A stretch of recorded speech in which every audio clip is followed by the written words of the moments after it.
Yes. Andrew, I wonder how we're doing. Are we ready to start things? Have we got everyone that we're expecting to see online? No, there are a few still, but we're up to 24, so we're not doing badly.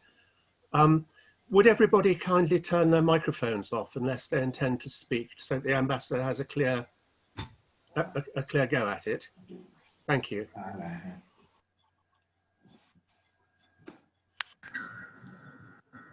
Andrew, I have some inputs that there is echoes of sound.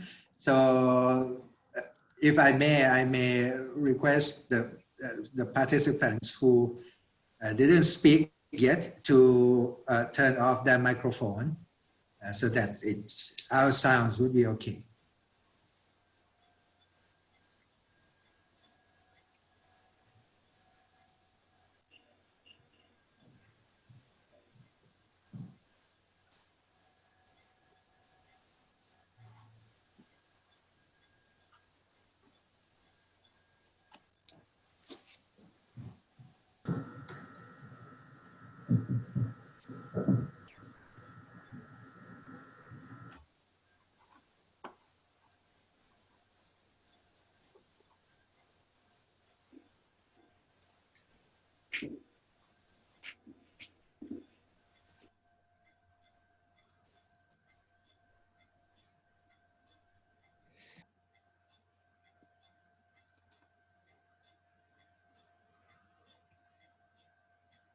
I've just muted everybody, Ambassador, so if you'd like to unmute yourself, then we're ready to go.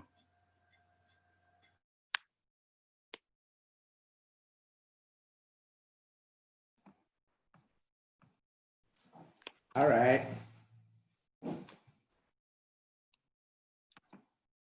Right, thank you, Andrew. If we're ready to start, I'll start.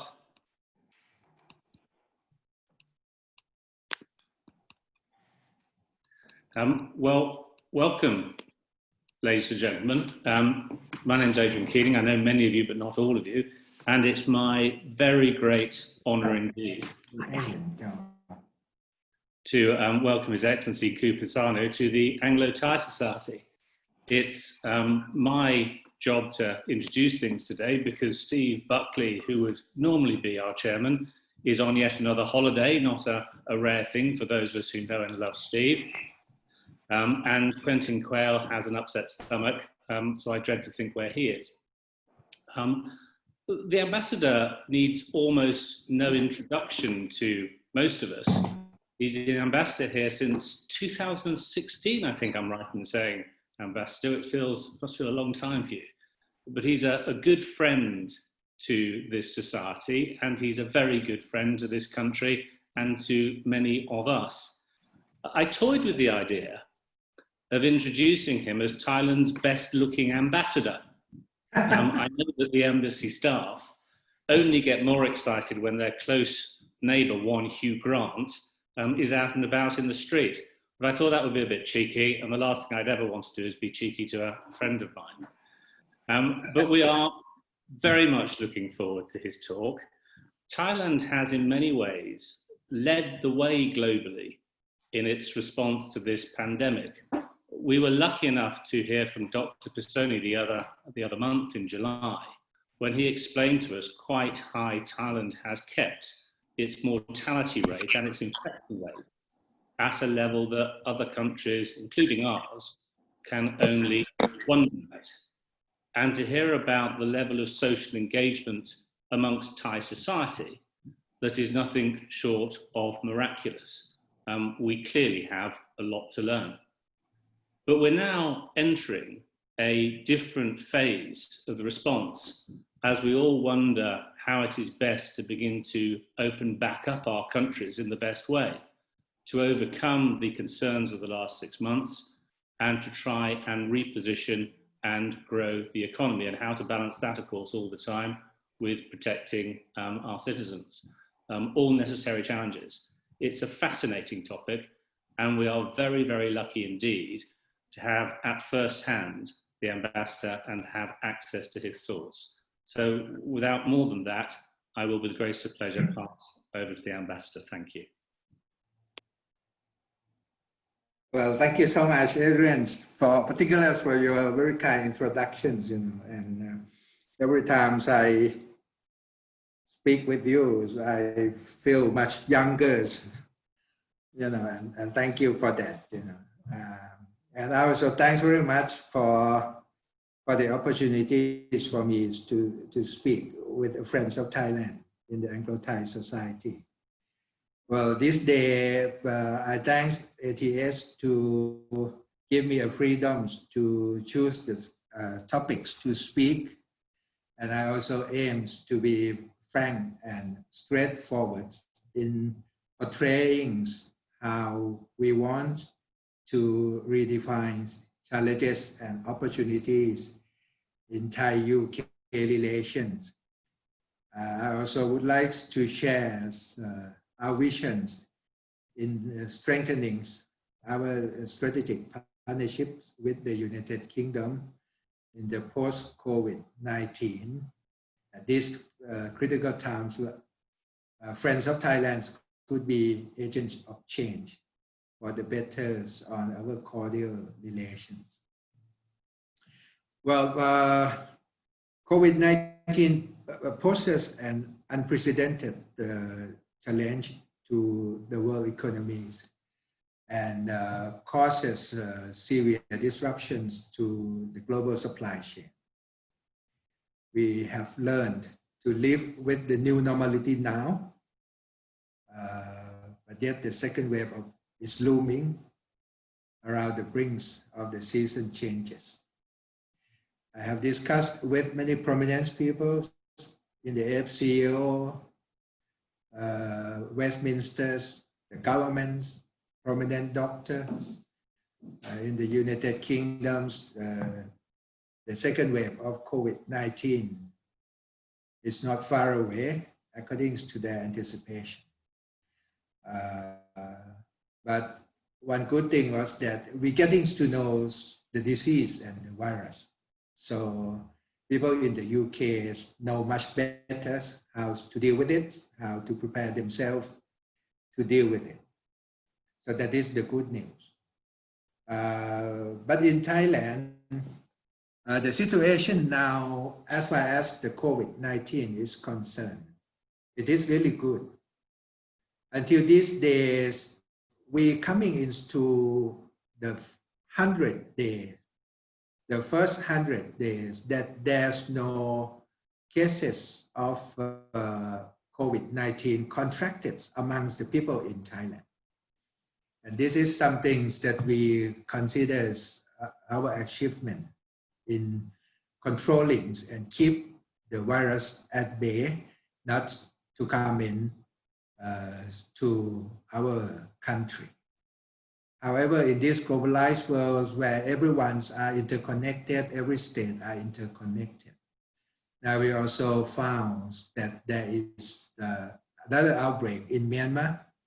So control at the border of Thai-Myanmar becomes necessary to make sure that we would be able to monitor those with the COVID-19 and bring them to treatment. And we are also in the better positions to control the influx of the peoples, the laborers from Myanmar who wants to seek job in Thailand to come back. Those are things that's moving on.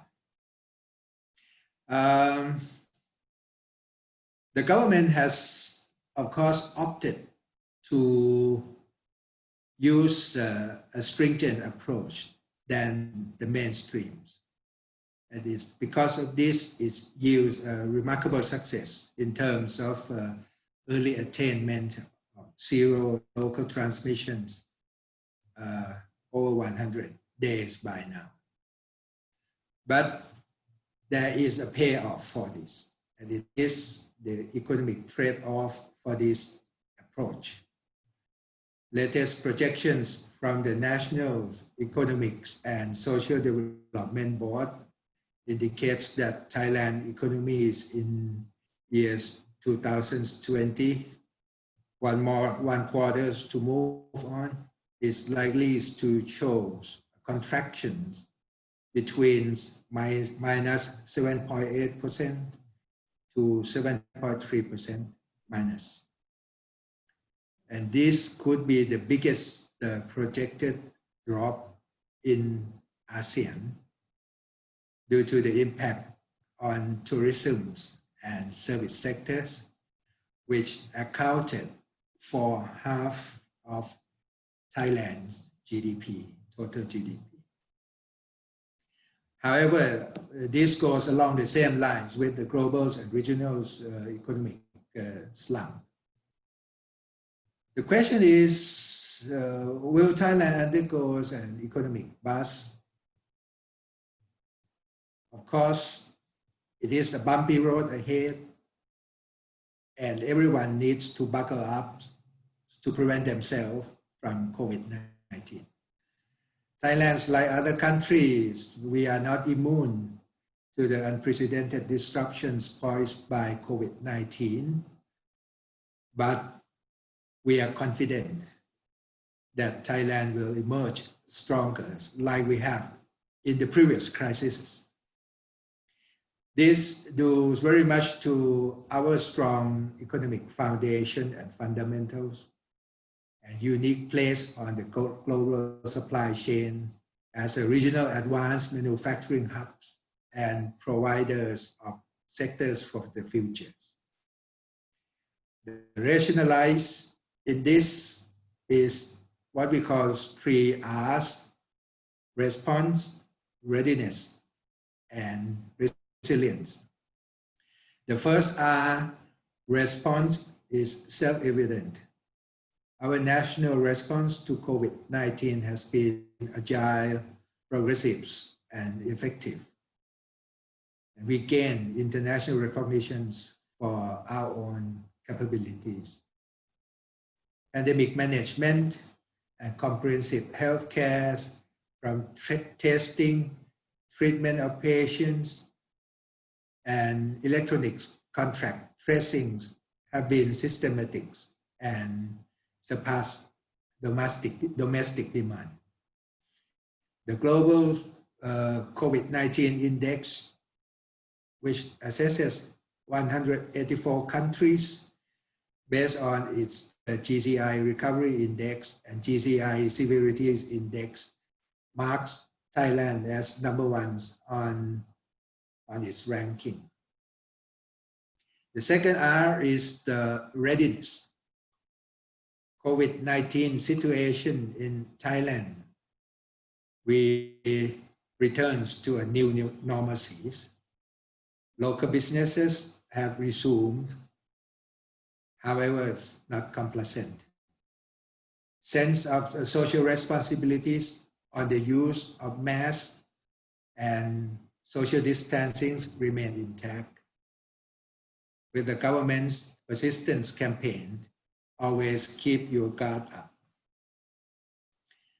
In light of the success in suppressing local transmissions, Thailand has taken a rather cautious approach when it comes to international travel restriction in view of preempting the emerging second wave. Therefore, the subsequent economic impact is unavoidable, but there is no one-size-fits-all kind of things in handling the COVID-19. The resumption of total lockdowns could be even more costly for us. So better have a tight control than having a second lockdown. So that is the approach that we are resorting to by now. But we have to admit that such restrictions pose challenges to the mobility and movement of the business and people. Over the past months, we have seen positive signs as small group of foreign nationals are allowed to enter into Thailand, especially for businesses. And I am hopeful that we will come up with sound solutions in due course, as the government is currently working on possible and practical options. For instance, on tourism industries, we are about to introduce a new package to open some tourist destinations, such as Phuket. Now we're talking about Phuket models that some of you may have heard about. Myself and my office send the inputs to them that if we really want to attract British tourism by the end of this year to travel to Phuket for the revival of Phuket economies, what are requirements that's supposed to be taken by the government. We suggest to the Thai governments that there is a numbers of practical models in this world that Thailand could learn from if we really want to open our tourism once again. We recommend to Bangkok that Jersey's models is probably one of the ideal ones that we can learn from. Jersey Islands, territories of the UK, close to France and islands in the seas. We chose that models and then we submitted to Bangkok consideration. And I am hopeful that it will be considered accordingly. Then the third R that I mentioned is resilience. The Thai economy has been resilient throughout a number of regional and global economic slowdowns. GDP forecast for the second quarters of this year is minus 12.2%, relatively in line with other ASEAN countries, and lower than the UK, which will be contracted by minus 21.7%, and the Eurozone's minus 15% in comparison. Tourism and services have been more affected than other sectors in Thailand. Most of the operation has been adjusted to cater to domestic demands and digitalization, while the relevant authorities are proposing possible models to welcome back foreign visitors in the near future, as I already mentioned. Thailand will remain competitive, thanks to the strength in our financial systems, market size, business dynamisms, and healthcare system. Another big plus for post-COVID-19 drive is the country geographies, centralities, and connectivities as the gateway to Southeast Asia and beyond. Sectors for the future like food and healthcare and unaffected and will continue to drive the economy as reassert Thailand's place in the global supply chain. A rebound of economic growth, about 6%, is projected for the years 2021. That is a good news and optimistic perspective of our economies for next year. Governments and businesses should therefore look at Thailand's potentials to rise in the post-COVID-19.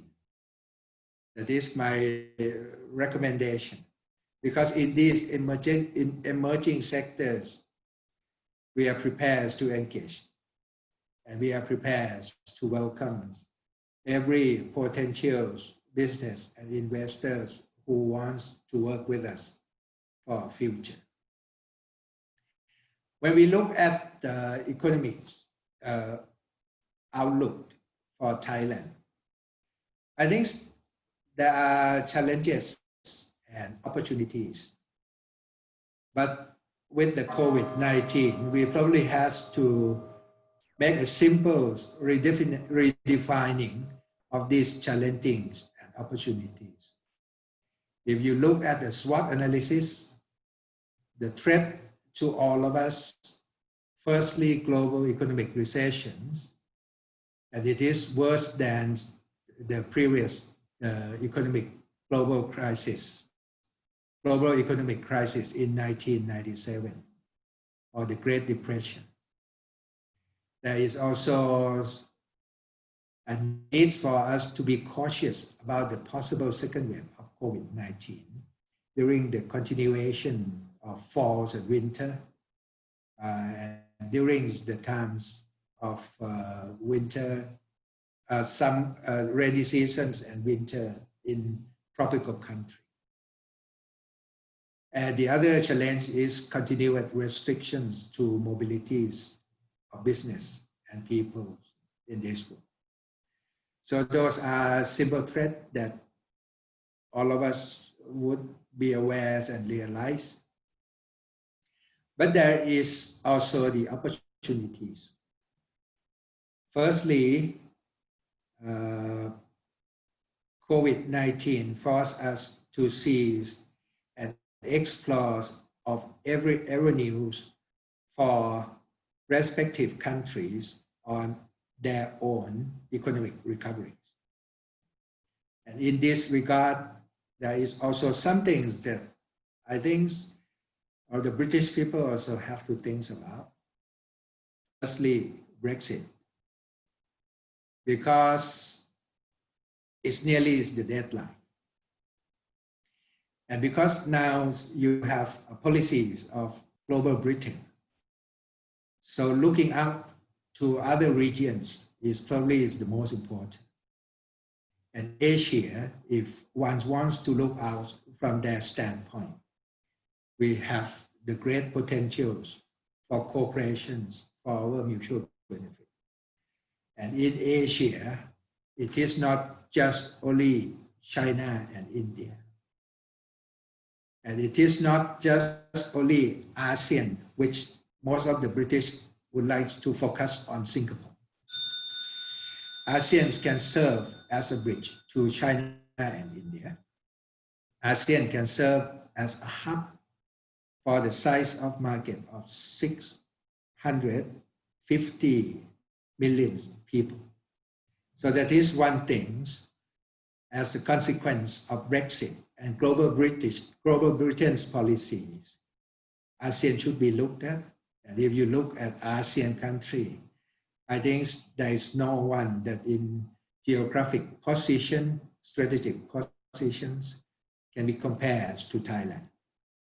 So that is the things that we encourage British potential investor and business people to really look and start re-engaging with Thailand fully and constructively.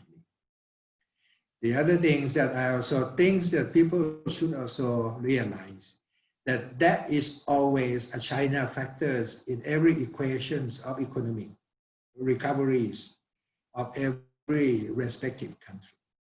The China factors also related to China-US tensions by now. November, there could be a new regimes, there could be the same office running the administrations in Washington, D.C., but tensions will remain in there.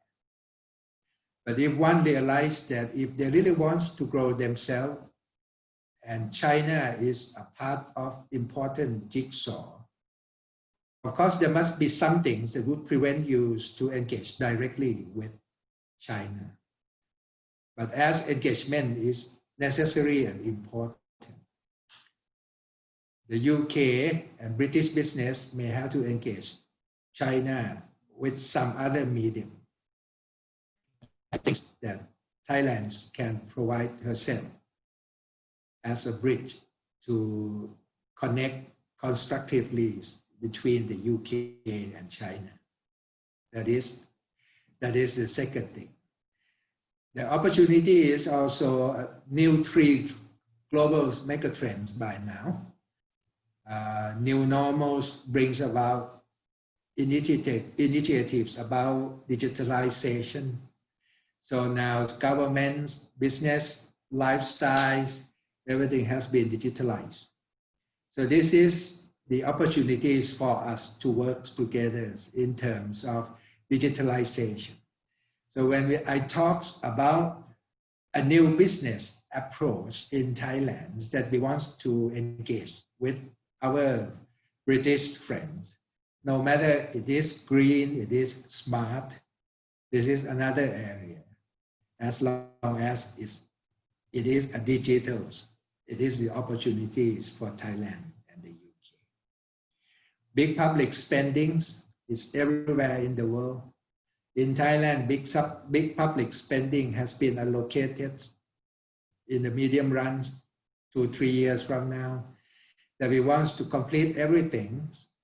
And by that, we're going to have a new airport, high-speed train network is ongoing, and it is huge investment of a consortium, which we are prepared to invite the UK agencies, UK organization, or UK business to work with us in those public investments projects. The other area is the rise of health, food, and green sectors. So that are things that moving up, and Thailand also wants to engage with the business people in this sector. So what are now the new strategic partnerships that I would like to propose? For Thailand, UK strategic partnerships, of course, trade flying the flags, quote unquote, because we have long-lasting ties. We developed our traditional ties over 400 years ago. We learned so much from the British systems over 165 years ago, a free trade system, since we have barring treaties with the British Empire by that time, and it is the foundation of our free trade. So those are things that we have both countries as a solid foundations for our future relation. So Thailand and the United Kingdom setting a good precedent as such, and it is our spirit of partnership over centuries. We have a shared values, mutual trust, mutual appreciation in various aspects of relationships, and our strategic partnership is therefore natural and continues to grow in real sectors that yield benefits to our peoples, countries, and the regions. So to go forward in the post-COVID-19 economic trends, it is likely to be a more science-based, digitally transformed, and health conscious. The new chapter of our relation, however, is not completely new, but we have to redefine it. We envisage an advanced strategic partnership in 3 levels that could amplify further by opportunities outlined under 3 mega trends. Firstly, advancement of existing partnerships in key strategic areas: trade, investment exchange, education, science, technologies, and innovation, defense industries, and of course, peoples-to-peoples exchanges. Thailand will, of course, supporting the United Kingdom regional engagement under the global region. The United Kingdom's applications to be ASEAN Dialogues partner, this is something that Thailand is in favor. And we stand ready to connect to the UK to opportunities in ASEAN and beyond. However, all of this requires also the efforts and goodwills from the British government. When British government say that they really want a constructive relation, a reasonable relation with Thailand and ASEAN, it has to be a constructive and reasonable relation. And to achieve a sustainable relation, we have to prevent some minor issues to obstruct our grand designs for our future relation. I know that amongst members of the ATS, you know very well about our relation and every truth that happenings in Thailand. So we don't want some things like minor issues like removing coconut products from British shelf to prevent the attempts of the UK governments to have a special relations with Thailand and ASEAN. So we have to help each other to prevent that minor issues to obstruct our grand policies and major interests. So those things are a few of my observations that I think all sectors from the UK and Thailand has to help each other, and then we will gear mutually towards big pictures and major interests that we mutually get from the developments of our relation. The third thing that is also possible is how Thailand and the United Kingdom can join hands in trilateral and multilateral platforms in the areas of mutual interest. How can Thailand and United Kingdoms can join hands, and then we reach out to countries like Myanmar, Laos, Cambodia, and Vietnam just to help them, for instance, on the issues of COVID-19 control. Vaccines in the future, how can Thailand and UK can work together to produce vaccines using facilities in Thailand, which is probably is much better than other mainland Southeast Asian countries. But the volumes of the vaccines that we can produce, we can ensure that part of them will be secured to people in neighboring countries of Thailand. This is an example of joining hands on trilateral things. On multilateral platforms, we also can join. Now, the Foreign Commonwealth Office, you have integrated the Department of International Cooperation in there. Of course, international developments will be a tool in terms of foreign policies for the United Kingdom in engaging with other less developed countries. But how we can work together, Thailand, UK, in any forms, and then we render our expertise in terms of development assistance for those less fortunate countries. So this is something that I would like to recommend and leave it with ATS members as a food for thoughts for future policy direction of the United Kingdom. On trade and investment, we can promote and we can target market access for sectors of the futures, especially for food and medical supplies. Now we are in the process of making a joint trade policy reviews, and that will be a foundation for our future trade relations. Opportunity in Thailand, of course, Eastern Economic Corridor remain a viable flagship project in post-COVID-19. And in Thailand, we ensure that everyone who wants to engage in the EECs, they will be profitable. And now in the Eastern Economic Corridors, the targeted industries also match very well, in my opinion, with the United Kingdom's interests, strengths, potentials. For instance, we target for automation and robotics, smart electronics, next generation automobile, medicals and comprehensive healthcare, biomedicines, genomic science, food for the futures. So these are areas that Thai-UK partnerships can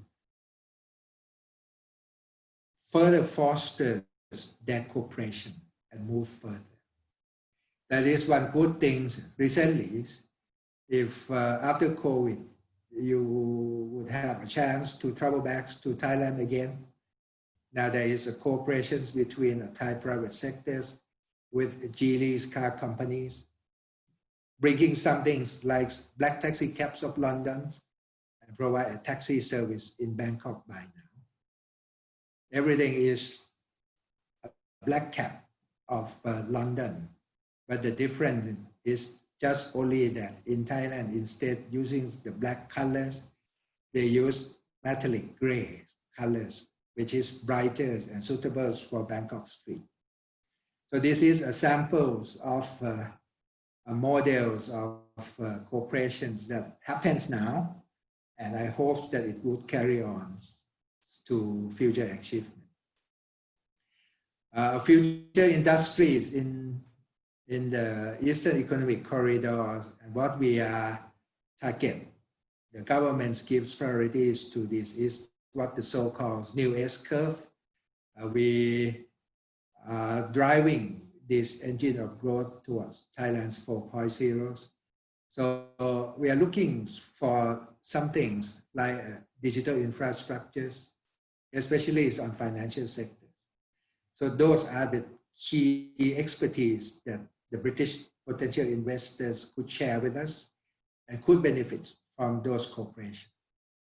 And we also can learn from the British expert on fintech, global best practices that are the other examples. Thailand 4.0 aspirations will also lead to an increasing demand to upskills and reskills of its workers. So education will be another area for an advanced partnership, particularly digital literacy as well as vocational and higher education. And that fits very much for all British organizations who's keen on reskill and upskill. On science and technologies and health, Thailand's excellence in healthcare are already evidenced as explained by the 3 R's. In the post-COVID-19, our partnership would grow from health and wellness services to research and development on vaccines and epidemiologies. Building on existing cooperations between Oxford and Mahidol universities by now, some of you may know that there is an ongoing project between the Thai government, Oxford, AstraZeneca in terms of COVID-19 vaccine development. In Thailand, we have a laboratory which has capacities of 200 million doses per year. So we are working with Oxford and AstraZeneca on that. And the government is very serious on this because now the government has recently allocated 600 million baht for joint investments with Oxford in COVID-19 vaccines research and production. The government has commitment in there.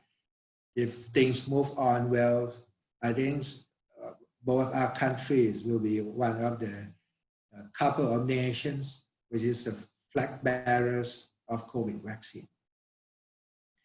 The second area that I also would like to say that Thailand is prepared to support the United Kingdom regional engagement under the Global Britain's policy. Brexit presents an opportunities for the United Kingdom to explore every untapped economic potential in Southeast Asia, which is projected to rebound quickly after COVID-19. Thailand is also supportive of the United Kingdom enhanced engagement with Southeast Asia under the Global Britain's strategies, including the United Kingdom's applications to be an ASEAN dialogue partner. We stand ready to be the UK gateways to the regions, given its connectivities and active role in regional and sub-regional frameworks from ASEAN, ACMEX, Greater Mekong sub-regions, BIMSTEC, which would create a connections between ASEAN and country in South Asian and Indian subcontinent. So we can also look at South-South and triangular cooperation in development, sustainabilities, and addressing emerging challenges. Trilateral cooperation, multilateral platforms, that are the other areas that we can work together. Health diplomacies, we have to use multilateralism. We need to have a multilateral platform to achieve what we call health diplomacies for humankind. How we can further strengthen coming back to the World Health Organization. How can we build on our joint interests and expertise, on our strengths, our record, to work on some important issues like a universal health coverage and antimicrobial resistance, for instance. Thailand and the United Kingdom could also further their cooperations on key global issues of mutual interest, such as sustainable development, global health, and climate change, drawing from their ECOSOC memberships and active role in regionals and various multilateral platforms. We can also move forward on the tripartite cooperation, as I have mentioned, building on each other's strengths, experiences, and supporting the third countries in terms of the sustainable development. So let me conclude that long information in a very simple and understandable things. I said that Thailand is now encountering a great economic recession. Our situation, of course, is not as good as in the past. And we are in the same challenges as other countries on economic challenges. But we are confident in our foundation and fundamentals. And we will come back gradually as long as we have a strategies and we have a commitments to move ourselves forward. But by doing so, we need great partners and we want a strategic partnership. And in that, we're looking forward to working closely with the United Kingdoms and our British friends to move together, revive us together, and then prosper us again together. There are, of course, ample opportunities in Thailand, ample areas of cooperation between Thailand and the United Kingdom. Economic spheres, whatever is called green, smart, digital, those are areas that we can work together, sharing the expertise, learning from each other, prospers together. So those are areas that I really encourage our British friends to keep in mind and think about it and engage as soon as possible with Thailand's futures. Adrian, I stopped my talk on that, and now it's time for Q&A. Thank you so much. Thank you, Your Excellency. That's fascinating. It's a timely reminder for the UK that, of course, for us, the end of COVID will pretty much coincide with Brexit. And so we have those two challenges. Whilst for many of us, the last few months have been spent concentrating really much on the effect of the pandemic rather than looking forward to the challenges of trade next year. And it's also a timely reminder that Thailand stands not only at the heart of ASEAN, but also as a bridge to China. So that's That's very interesting to hear you saying that's exactly how the Thai government would like us to look at it. One of the great things about this is we now have you as a captive, Your Excellency, so we can all ask questions of you. But can I ask us to approach it in this way? If anyone does have a question, can you either virtually raise your hand? There's a facility that allows you to do that on the side, or if not, then physically wave your hand and wave at me and Andrew, and between one or the other of us will identify you and give you the floor and ask you to unmute yourself. So does anyone have a question that they'd like to ask His Excellency?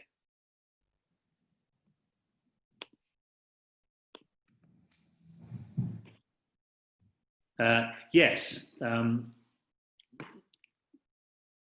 I wonder if you could, who have we got? Ian, you've raised your hand. I wonder if you could unmute yourself and ask your question.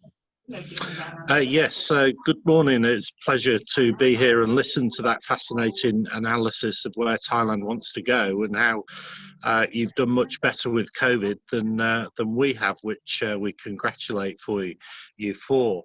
I work a lot with people at a lower end of the business scale, often SMEs and maybe smaller than that, sort of up to £1 million turnover.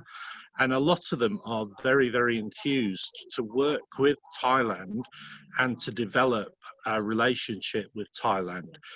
They've got a lot of projects, they've got a lot of innovation, and they're keen to work out there because I, amongst others, I've been with Adrian when he's done this, have spoken about the opportunities, especially with the EEC. So, but I wonder, it's very difficult sometimes for us or them to actually get an engagement with the different departments who are based in the UK. Now, I note that Kunbi is here, and Kunbi is very helpful and does her best to assist. But is there some way that we could develop a better networking forum that would enable them to find the opportunities that are there in Thailand, but also for the Thais that want to access the qualities that we can take to them, for them to come to us as well? Because that's the great difficulty. You go to Bangkok and you maybe meet somebody that you've been introduced to, but it turns out they're the wrong person. So if there was some way of filtering that down so that we actually get to the right person, and the present video technology is great because we don't have to travel over there. It's also terrible because we don't have to travel over there. But it would be really positive, I think, especially in the next 3 or 4 months, because I don't see us being able to travel to Thailand or them to come here effectively during that time. Thank you. Well, thank you, Ian. You look really good and healthy. Well, I've recovered now. Yes. Well, and thank you very much for your question. And this is something that I would like to share with you. The point that you raised is, of course, one of the duty of the Royal Thai Embassy is over here. And the reasons that we trying in the past 3 years, and now we are ready for that. So your question is whether could we have kind of like a complex network of working together and the pathways that we can identify a right persons to connect with them for business purpose.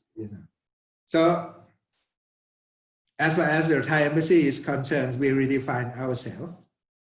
We are no more and no longer here. It's just only for protocol reasons. And business is our mainstream by now. So it will be this Royal Thai Embassies that will help you on that, to find a right persons to get in touch with, to make sure that your business, the venture in Thailand, will be successful. So these embassies and Team Thailand in London from now on will be a persons that would be able to lend helpful hands for you. In terms of the mechanisms, I think this is this is a food for thought, you know, because as far as I'm working with several circles of peoples in the United Kingdom, I know that every one of them realize that this is an important issue, that we should have some practical mechanisms to work on that. Previously, we have mechanisms called Business Leadership Council.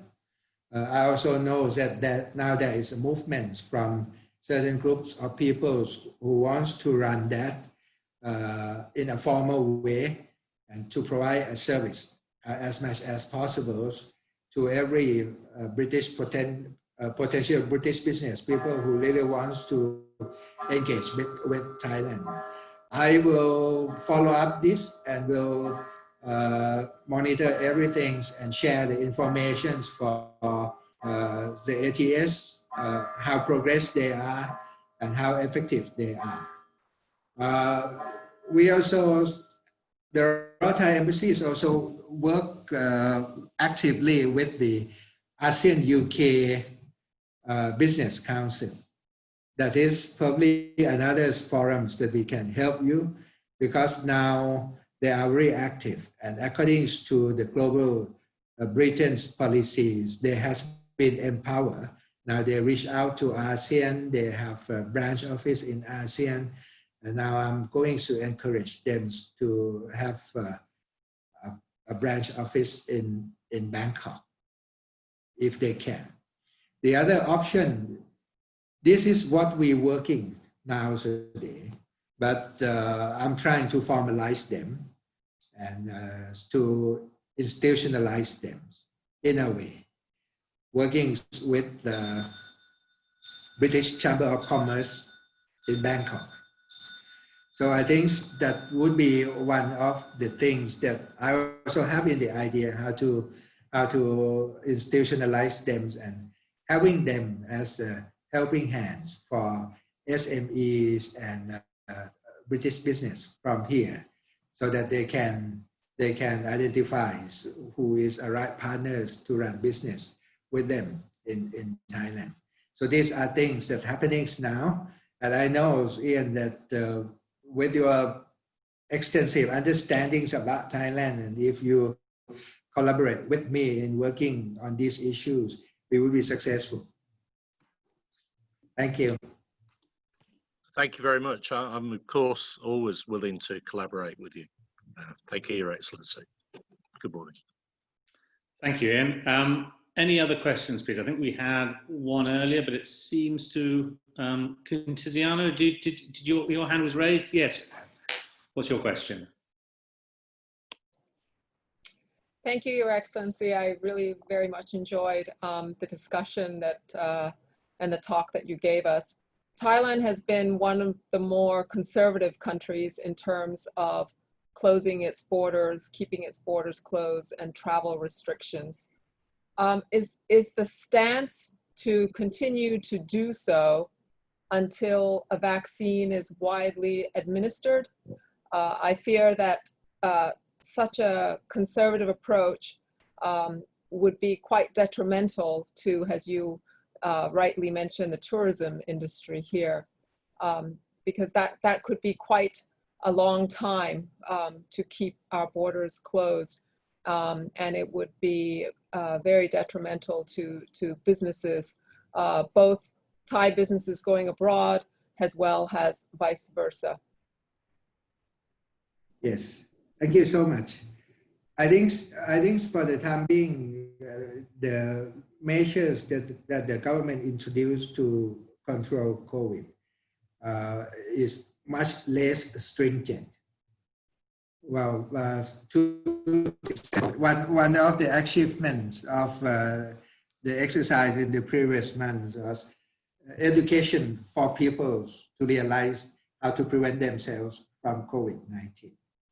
And by doing so, the side effect of them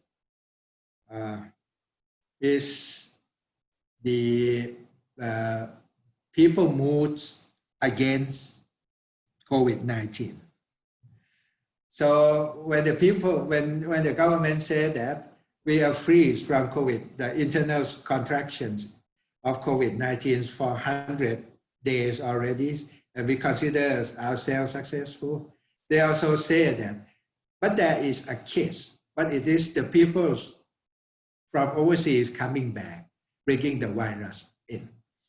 And because all of this, you know, I think the society is well occupied by fear and anxieties of welcoming people from outside coming into the country, just to make sure that they are COVID-free, which is very difficult. You know?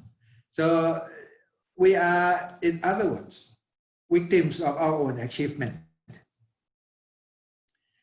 And this is very complicated. I know that for the time being, the government is trying to re-educate the Thai people. You can see from the mass media, the doctors, the people in sectors of public health in Thailand, they're coming out and then they keep saying that this is a time that we probably consider relaxing some measures and managing risks of COVID-19, second wave in Thailand, as long as we are confident in our public health capacities and others. I hope that this exercise will be successful, because one thing that is most paramount for Thailand now is that we have to find a balanced approach between COVID controls and the recoveries of our economy. So that is something that we have to strike the balance between these things. And of course, public opinion is a major part of it. So when we start to talk about the recoveries of our economies through tourism, and we mentioning some things like Phuket models, that we reopen Phuket for visitors. Of course, people in Phuket who relies very much on tourism, and all the monies from tourist sectors, they welcome it. But people on the mainlands may oppose the idea. So this is the challenge that the government has to take care of it.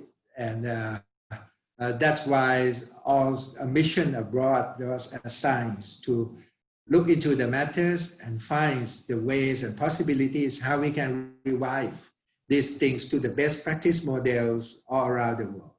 And as far as my embassy is concerned, we sent to them a Jersey's models, which for me and myself and all my colleagues over here, we think that it's a practical and realistic model that Thailand can apply if we really want to open a Phuket model.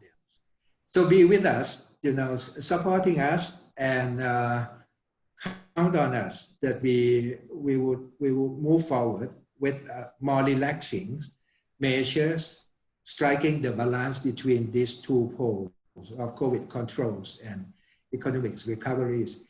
I myself will do our best to make sure that the British peoples will be able to travel back to Phuket by the end of this year.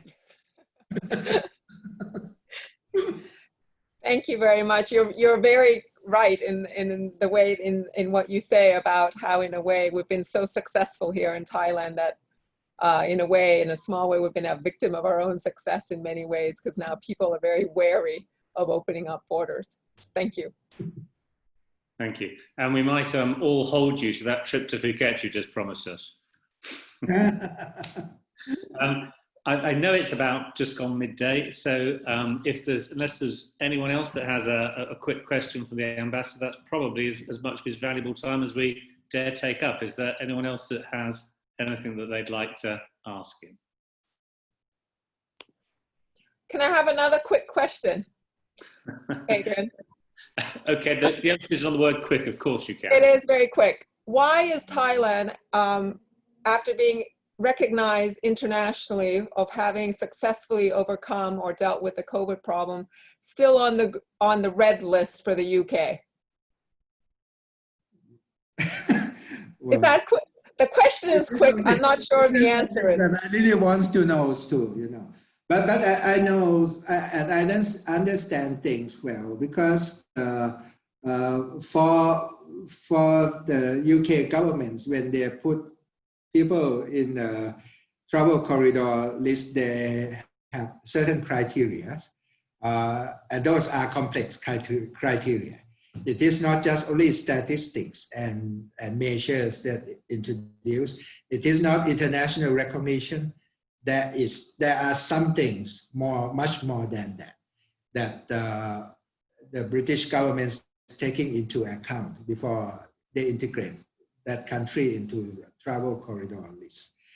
Well, the questions that I also have, it's just like what you mentioned. Why Vietnam, Brunei, Malaysia is there, but not Thailand. Although Thailand is proven and recognized by World Health Organization and others prominent institutions of our success in COVID control. I don't know.